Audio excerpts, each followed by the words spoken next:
Y quiero comenzar diciendo que neuroeducación no es una continuidad en el proceso cultural de cualquier país occidental. No. Lo que está ocurriendo es que está asomando una nueva cultura. Está muriendo la cultura que hemos vivido hasta ahora y todavía vivimos. Es una nueva cultura fundamentando en lo único que se puede fundamentar objetivamente, que es con el método científico, todo aquello que significa tanto el pensamiento científico como el pensamiento humanístico. Un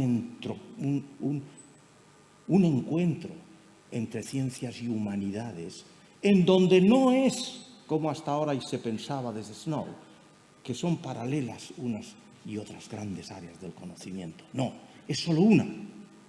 Las humanidades estamos viendo que o entroncan en sus fundamentos objetivos, que es cómo funciona el cerebro, o no vamos hacia adelante. Y precisamente eso es lo que entra con la nueva cultura de la que han nacido no solo las disciplinas médicas neuro, que eso ya lo sabíamos, sino las nuevas, las que significan neurofilosofía, neuroeconomía, neuroestética y, por supuesto, ahora, si ustedes me lo permiten, neuroeducación. Es claro que ya desde hace 250 años, desde la filosofía alemana, que nos hemos dado cuenta que la educación es lo que, o si ustedes quieren, que el ser humano es lo que la educación hace de él. Eso no se ha discutido nunca. Pero desde luego ha sido puramente una observación. Ahora es anclarlo en lo que puede ser más contrastado, lo que va a aportar la ciencia y el método científico, y en concreto la neurociencia. Sí, es cierto.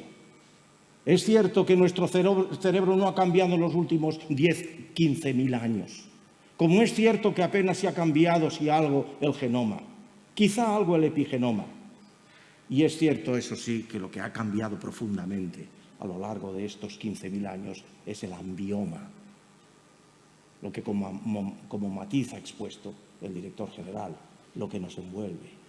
Y creemos mucho más en muchas disciplinas y en las fundamentales. Lo genético puede equivaler a un 25%. Lo que hace al ser humano es realmente lo que lo envuelve.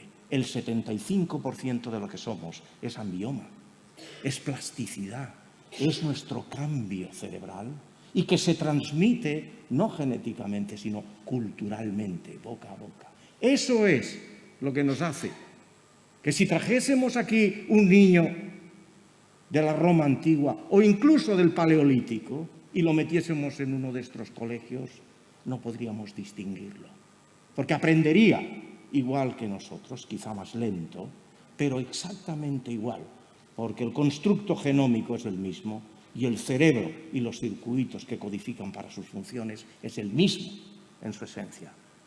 Por tanto, es la cultura, el poder, que si llegamos a ser conscientes de ello y estructuramos la sociedad acorde a ello, evidentemente será uno de los pasos fundamentales de esa nueva cultura que ahora asoma, basada en el pensamiento crítico, en el pensamiento analítico y en el pensamiento creativo. Y arrumbando el pensamiento mágico, que lo tenemos codificado en nuestro cerebro, sí, y se expresa en los niños de 0 a 6 años, sí, pero el mundo que asoma es el mundo que nos tiene que hacer conscientes de que es esto lo que hay. Es esto lo que tenemos que vivir y es esto lo que tenemos que hacer con honestidad y el profundo respeto de unos a otros. En definitiva, desde hace muy poco tiempo, lo que es esta nueva dimensión de anclar en el cerebro los conocimientos que tenemos y en educación en particular, pues incluso ha venido siendo expresión en revistas como la prestigiosa revista científica Science, en donde se dice que ha habido pues un movimiento queriendo anclar en sólido, en evidencia, lo que podemos enseñar y lo que podemos aprender. Y eso ha coincidido con un aumento extraordinario de nuestros conocimientos en neurociencia. Ha coincidido. y ha coincidido de manera que ha impactado con lo que esto ha sido y es expresión. Un hambre por parte de maestros, un hambre por parte de educandos, un hambre por parte de un amplio espectro de la sociedad, por conocimientos que van a ser más sólidos que los que hasta ahora se han establecido sobre filosofías o opiniones o métodos, que hay mucho de válido en ellos, pero hay que validarlos con lo que es la evidencia que nos está proporcionando cómo funciona el cerebro. Porque eso es neuroeducación, la nueva enseñanza basada en cómo funciona el cerebro. Porque seamos claros, al fin y a la postre, lo que sentimos, lo que pensamos, lo que somos, lo que hacemos, es expresión del funcionamiento del cerebro. Pero no nos equivoquemos, que nos podemos equivocar y mucho, y Manuel y yo lo hemos estado comentando ahora.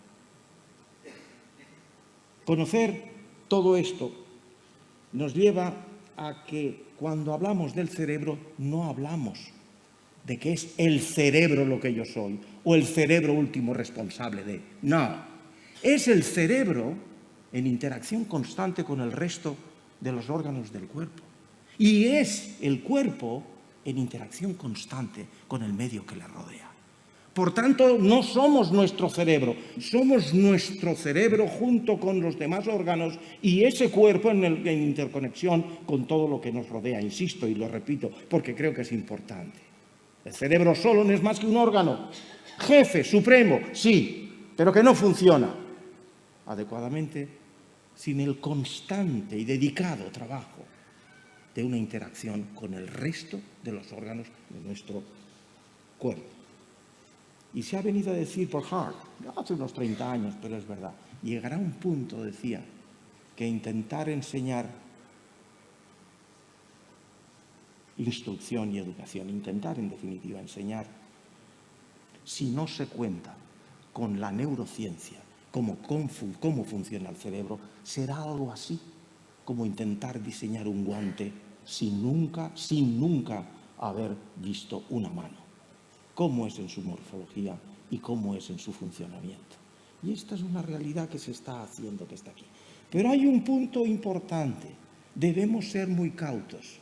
Evidentemente, lo que nos ha dicho aquí el director general es magnífico, como ya lo he dicho. Pero que no debamos equivocarnos en decir, vamos a hacer esto deprisa porque esto ya está hecho. Hay un enorme gap, espacio, entre lo que conoce la neurociencia y su aplicabilidad en el aula. Hay un enorme problema en transmitir la neurociencia a los maestros, a los profesores de instituto, a los profesores de universidad, en cuanto a lo que refiere a educación. Y ese gap de no hacer la andadura despacito y sólidamente produce neuromitos, falsas verdades.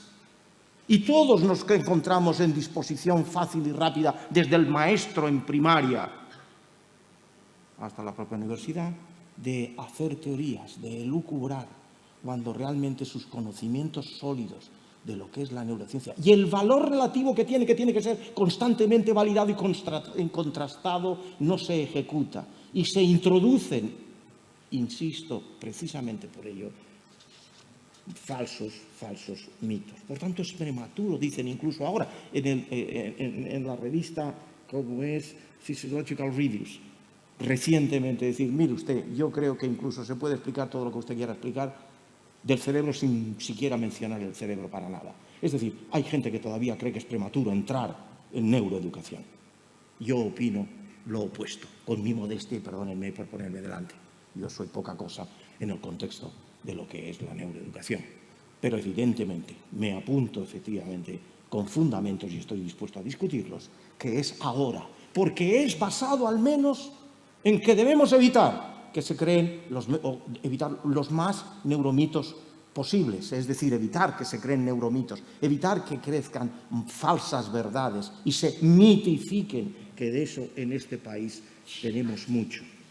Y en ese sentido, pasar de las observaciones y de las opiniones a lo que son los datos objetivos, método científico, que es simplemente eso, observar sí, pero también hacer experimentos sobre lo observado y sobre la base de esos experimentos crear una nueva hipótesis y volver a hacer experimentos y volver a observar. Es un proceso constante, como decía Karl Popper, indefinido, un proceso que no llega nunca a un objetivo contrastado. Ahí está, no, todo queda constantemente en una hipótesis reevaluada, la teoría de la falsación.